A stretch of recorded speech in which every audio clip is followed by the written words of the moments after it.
see you, Steve. Have a seat right here. Steve Earle, ladies and gentlemen. What do you got there? This is a mandolin. That is an electrified mandolin. Yeah, it's got a little pickup in it. And is that like a combination of a guitar and a violin, or is that a dumb question? Nah, that's a real dumb question. Thank you very much. But what is the origin of the instrument? It's an ancient... I think mandolins come from Italy originally. Yeah. But there's a lot of instruments that came over to this country, and violins, and ended up being called fiddles. All right.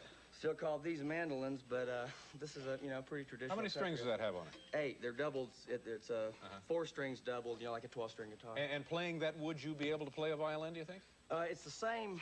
It's exactly the same fingering as a violin, but I never played mandolin until I wrote this song. And I wrote it on mandolin. I happen to have one laying around the house, so nobody can tell me I'm playing it wrong because I wrote it. No, it sounded fine to me. Yeah, it sounded good to me. At one time, did you write a song that Elvis Presley recorded, or what happened there exactly? I wrote a song that Elvis Presley didn't record. Well, hell, I've done that. Basically, what happened was I had this song. They were getting ready to do a record on Elvis. This was like, I was about 19. It was in '74 when I first came to Nashville. And they were getting ready to do like a little bit more of a, just a rock and roll record. Basically, just real simple. This was our 3-chord rockabilly song. And it was kind of weird. Tony Brown, who produces my records now, was in Elvis's band at the time. And evidently, he was going to record in Nashville for the first time in years. And the musicians had all learned the song. It was the first song up on the session. And I never had a cut before, and my publisher was starting to get nervous. And I was starting to get nervous because my option was coming up.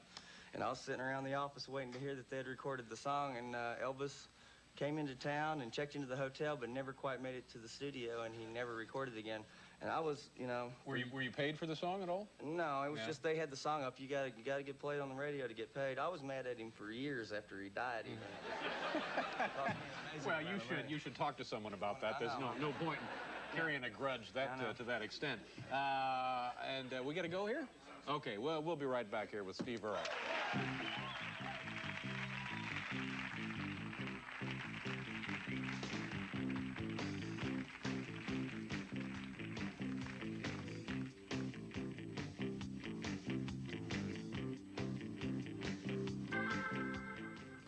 From some of the revenue you generate with your records and videos or so forth, going to a foundation for homeless children, because even if you think that no one goes homeless through no fault of their own, there's no way you can blame it on the kids. Okay. You call 1-800-56-CHILD, and it's Fearless Hearts for Homeless Children. Good for you. We'll see you folks tomorrow. Thank you very much for being here. Good night, everybody.